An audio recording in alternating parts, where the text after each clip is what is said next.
Ukraine's President Volodymyr Zelensky is urging the world not to forget about his country's struggle against Russia as global attention shifts to the conflict in the Middle East. He's asking for continued support, particularly from the US Congress. While the fighting continues in Israel and hostage negotiations play out, Ukraine is still in a fight for its life. And Ukrainian President Volodymyr Zelensky knows his country's war with Russia is no longer top of mind.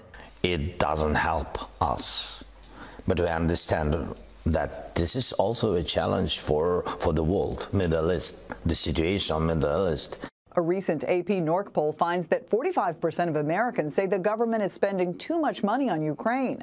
That opposition mainly comes from the right, and you see it playing out on Capitol Hill. House Republicans punted on the White House's massive supplemental request that would have set aside about $60 billion for Ukraine. Instead, Congress pushed through a stopgap spending bill without any more aid for the country. He is coming to terms with much more pressure from across the political spectrum in the U.S. about pushing for a negotiated end to the conflict there. Still, the Pentagon just announced it's sending Ukraine $100 million in weapons, including artillery and air defense munitions.